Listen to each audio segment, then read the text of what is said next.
Allez, les choses sérieuses commencent. Top 5, on rentre dans les 5 premiers monuments les plus beaux que j'ai eu l'occasion de visiter. Et là, ça devient du sérieux de chez sérieux. En numéro 5, direction l'Inde. Direction l'une des régions les plus mythiques, les plus belles que j'ai eu l'occasion de visiter. Je suis vraiment amoureux du Rajasthan, la terre des seigneurs, la terre des Maharajas. Alors j'aurais pu choisir le Taj Mahal, c'est vrai, mais j'ai préféré vous emmener à Jaipur.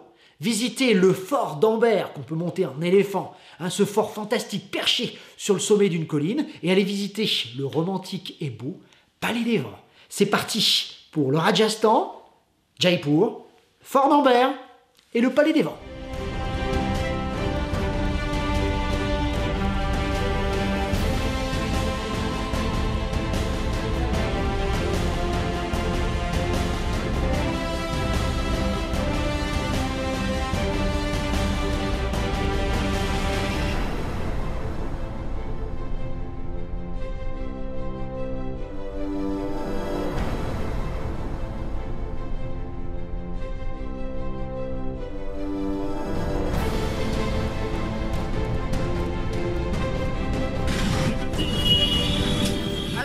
Jaipur est une ville trépidante, foisonnante, bouillonnante, fatigante aussi, mais c'est la vie en Inde, une ville surpeuplée qui s'organise autour de ses souks.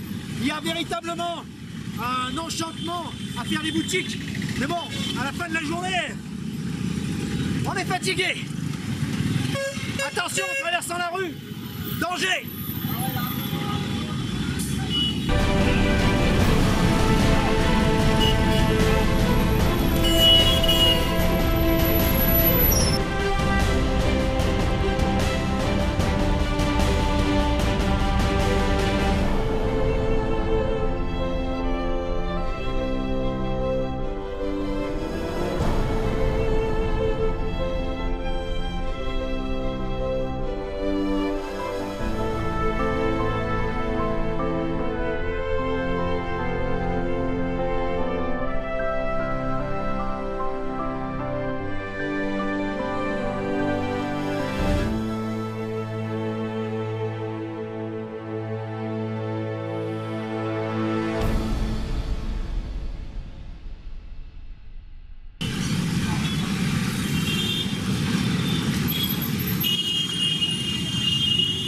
Alors derrière nous, le Hawa Mahal, sans doute le monument le plus emblématique et le plus beau de la ville de Jaipur, plus connu par les touristes sous le nom de Palais des Vents. Le Palais des Vents est un véritable décor de théâtre. Construit en 1799, il abrite 953 petites fenêtres en sorte de petites pyramides qui montent vers le sommet. Décor de théâtre, pourquoi? Puisqu'à l'intérieur il est quasiment vide et qu'on vous conseille, plutôt que de payer l'entrée où on voit absolument rien à part la rue, de venir en face comme on le fait pour avoir un point de vue magnifique sur ce monument emblématique de la ville de Jaipur.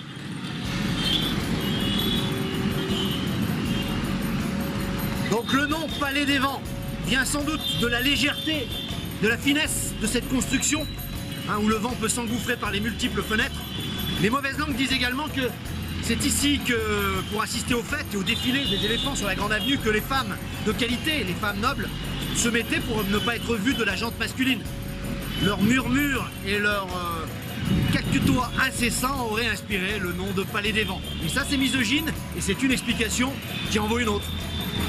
Pour la petite anecdote, sachez que ce bâtiment était relié par une porte au fameux Zenana. Ah, le Zenana, c'est le harem hindou Rajput. Tant de fantasmes sont rattachés à ce lieu où vivaient la plupart des femmes du Maharaja.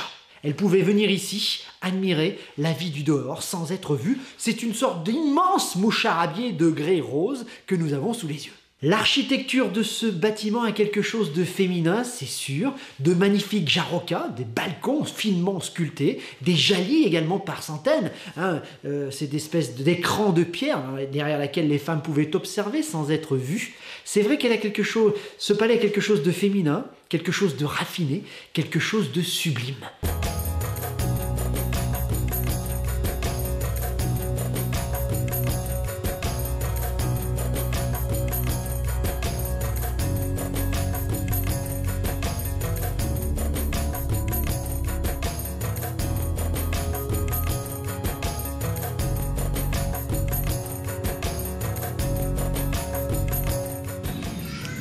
Deuxième monument à visiter à Jaipur, après le Palais des Vents, c'est le City Palace. Un immense complexe fait de pavillons, de cours intérieures, de jardins, dont une toute petite partie se visite. Mais il faut déjà quelques heures pour visiter ces collections magnifiques. 400 roupies quand même, et on passe un bon moment et c'est une belle visite. On y accède par d'immenses portes, très élevées pour laisser passer les éléphants. Et oui, nous sommes au royaume des Maharajas.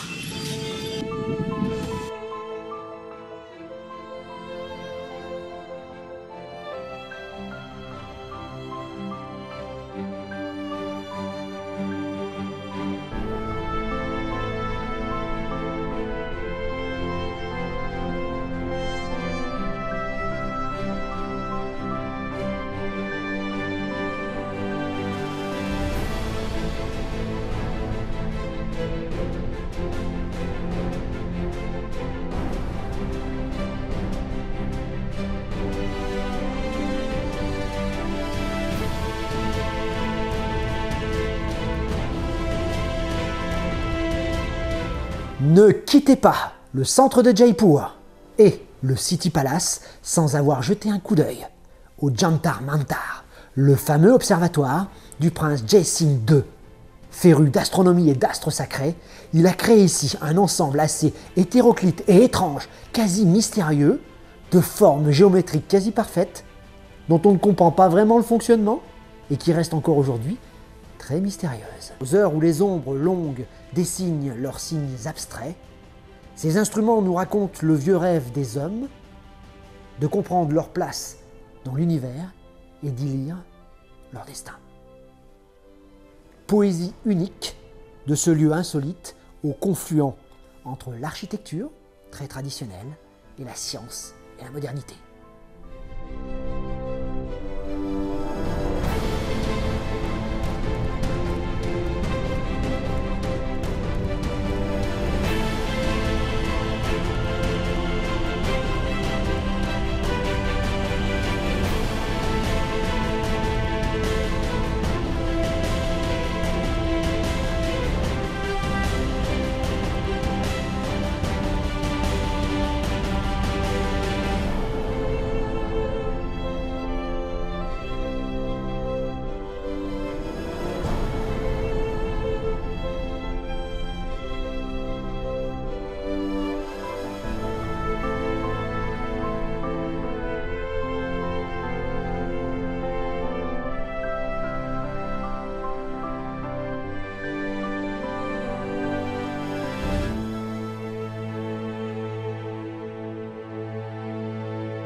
À 11 km du centre-ville de Jaipur se dresse la forteresse fantastique d'Amber, que vous avez derrière moi.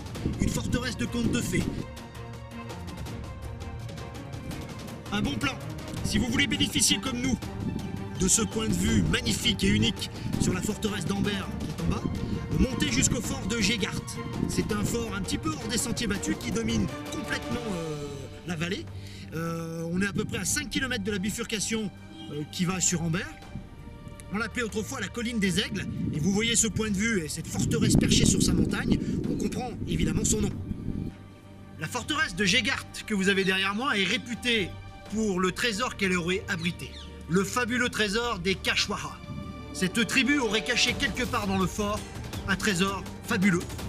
Il faut savoir que les Maharajas ne pouvaient y venir qu'une seule fois, les yeux bandés, et qu'ils ne pouvaient prendre qu'un seul objet pendant leur règne. Ce trésor a été soit dilapidé, complètement oublié, ou encore caché. Ça, seul Dieu le sait. Mais évidemment, vous pouvez toujours chercher si le cœur vous en... Un bon plan quand vous êtes au fort de Jegart. Vous prenez directement à droite, vous sortez du fort et vous descendez par un chemin qui longe les remparts. En 20 minutes à peu près, vous êtes au fort d'Amber. Un chemin hors des sentiers battus, véritablement une belle petite excursion.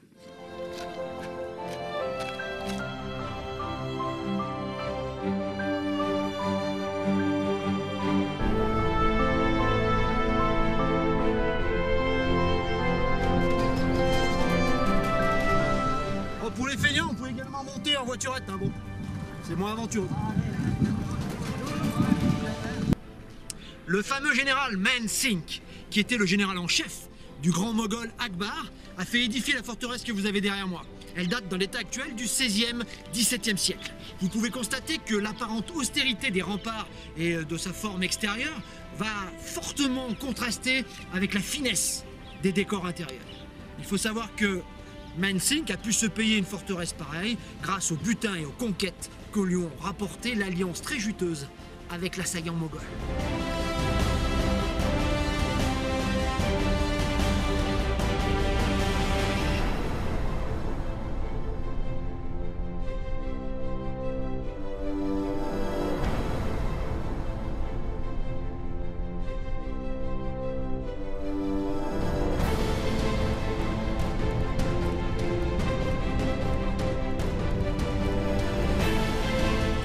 Les vastes rampes d'accès au château d'Ambert étaient faites spécialement pour les éléphants, de combat évidemment. Aujourd'hui, pour les touristes, ce moyen de transport historique est tout à fait possible. Simplement, il faut venir le matin, c'est à peu près 550 roupies. Et si vous venez en fin d'après-midi, évidemment, il n'y a plus d'éléphants.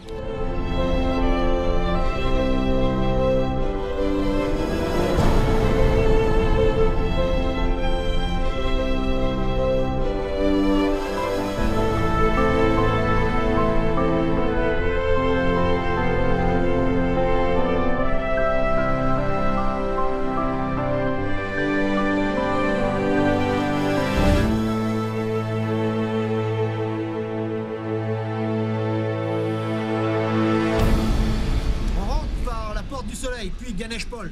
Plus on va vers le fond du palais, plus on va vers les pièces intimes, pour arriver finalement au Zenana, le fameux harem qui fait fantasmer évidemment les Européens.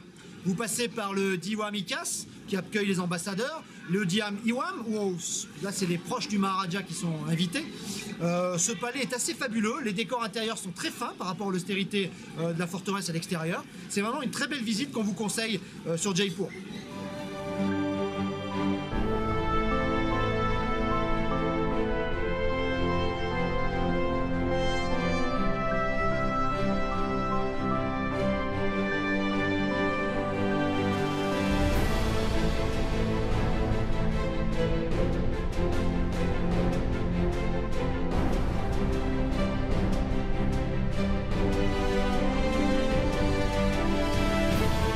On ne peut être qu'estomaqué. Les mots manquent quand on arrive devant cette forteresse gigantesque avec des murailles qui entourent carrément toutes les collines alentour. Sachez qu'elle gardait la passe autrefois qui permettait le passage vers Jaipur et le reste du pays. Elle gardait cet emplacement stratégique et c'est vrai que ces murailles partout sur les collines autour nous font penser, toute proportion gardée, à la muraille de Chine.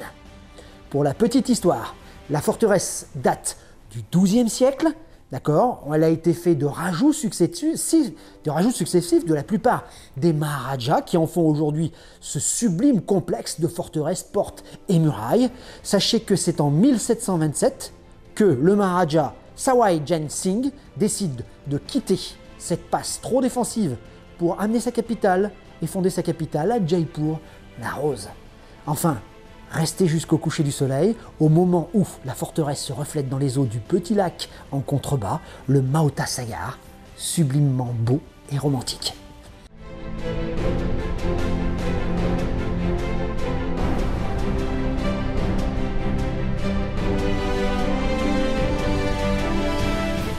Si vous êtes monté à dos d'éléphant ou par les rampes de la porte du soleil, un bon plan, sortez par la porte qui est derrière moi, c'est la porte de la lune. Elle donne accès au vieux village d'Ambert. Vous avez vraiment des vieux Havili, vous avez également des super temples hindouistes à visiter. C'est là aussi une immersion dans un monde assez mystérieux. C'est une belle balade, c'est un peu hors des sentiers battus. On y go.